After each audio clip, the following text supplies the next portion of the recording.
Welcome to Wild Plants in the Garden. Today I'm going to talk about California poppy, a really lovely, beautiful plant. The orange flowers here are hanging out, not open yet because the sun hasn't reached them on this chilly morning, but they will open up wide once the sun shines on them and they warm up. Then I have a bunch of marigolds surrounding them, not to be confused with cow poppy. And so the botanical name is really hard for me to say, but the spelling is Eschscholzia.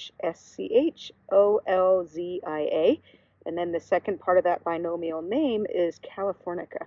So it's Colchia californica, cow poppy. Here we go. Here are the flowers.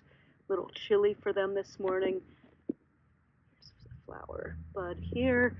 And then here are the leaves. Really lovely plant.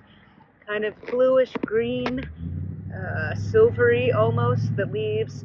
This is native to multiple parts of the West, and so a couple different variants of this. Here in Colorado, not as much native, but it does grow really well when you plant it, and it will reseed. It's an annual, but very common in California, where it's the state flower, and it's actually illegal to pick.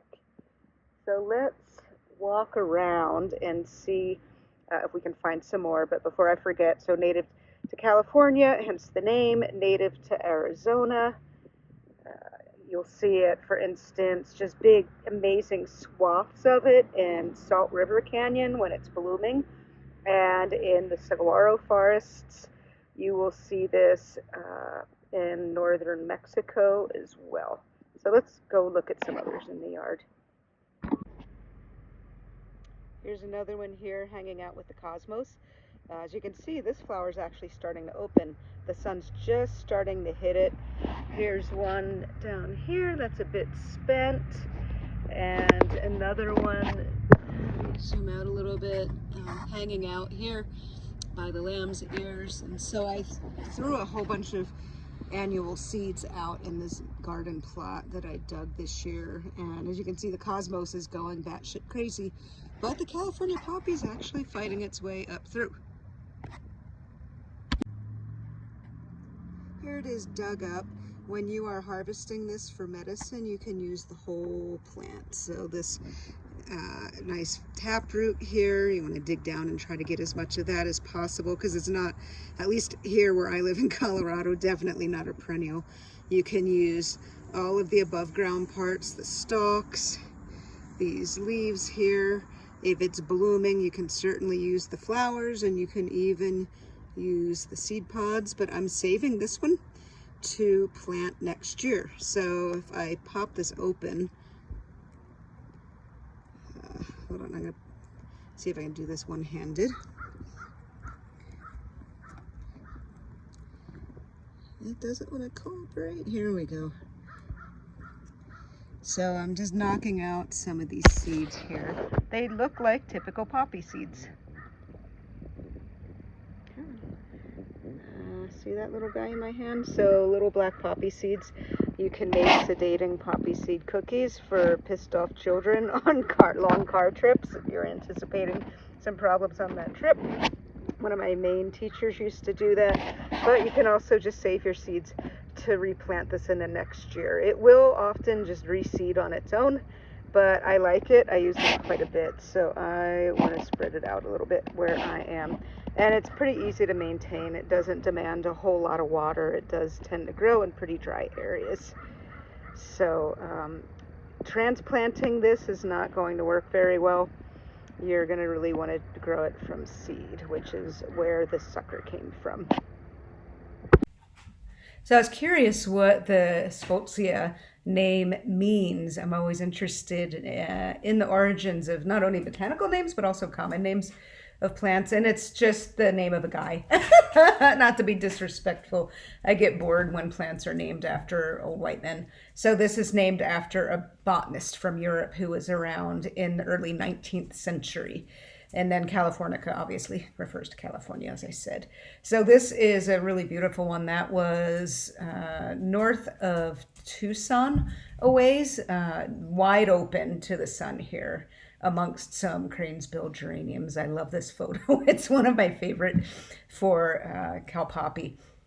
So this is from Michael Moore, the herbalist. If you go to his website, swsbm.com, it is an amazing wealth of information. He's unfortunately gone now, but his wife, his widow, has maintained the school's just invaluable website. So SWSBM, Southwest School of Botanical Medicine, is what that stands for. And you can find these amazing maps that he put together for many, many species of medicinal plants here in the West. So what you're seeing is the general distribution of the species that I was getting into a little earlier. And actually, I said it's not native to Colorado, but actually that very far northern part of Colorado, a little towards the east, it is there, and in southwestern Wyoming over into South Dakota.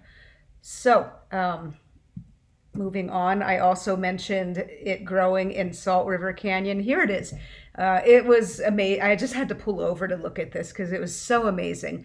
All of those patches of orange you're seeing are just masses and masses of California poppy. And these are firing off in February. So the timing way down south there in Arizona is way different than what we have up here in southwestern Colorado. This was February, and so where I grow these in the yard here is going to be buried in snow, or at least hopefully is going to be buried in snow at this time of year.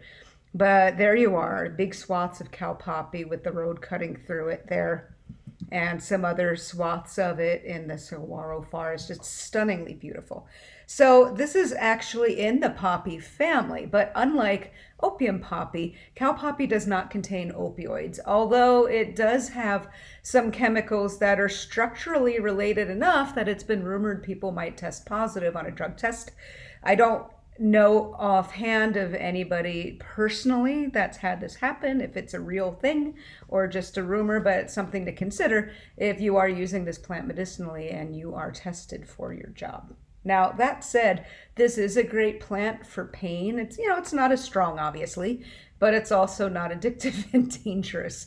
So you can use this as a tea or a tincture for various types of pain. I like it, and lots of herbalists like it in particular for things like nerve pain, especially if that is keeping you up at night, which makes this plant even handier because it is a hypnotic. It's used to help encourage better sleep, not only to help us fall asleep, but to stay asleep. And you can even keep a little bottle of the tincture on your nightstand should you have unwanted awakening in the middle of the night, or say you have to get up to pee and you have a hard time falling back asleep again.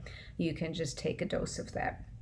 And the dose range in this varies widely, and it's going to depend on, of course, the form you're taking. Is it a tea? Is it a tincture? How big are you? What other things are you taking? So that's something you can look up. So if you're buying a commercial tincture, for instance, just look at the range they give you on the back, which will possibly be brand specific.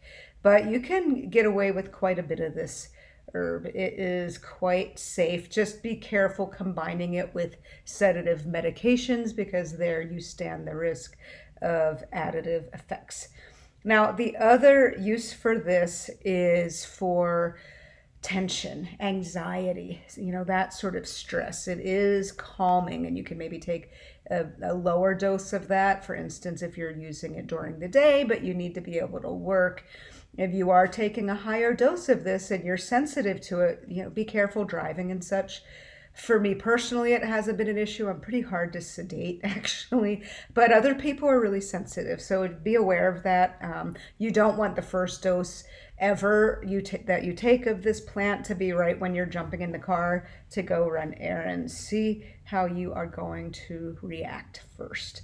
And so really useful plant. Main uses, again, pain, calming one down who's stressed out, and helping for sleep. One final word on using it as a sleep aid. It's not going to knock you out. This is not how we use plants.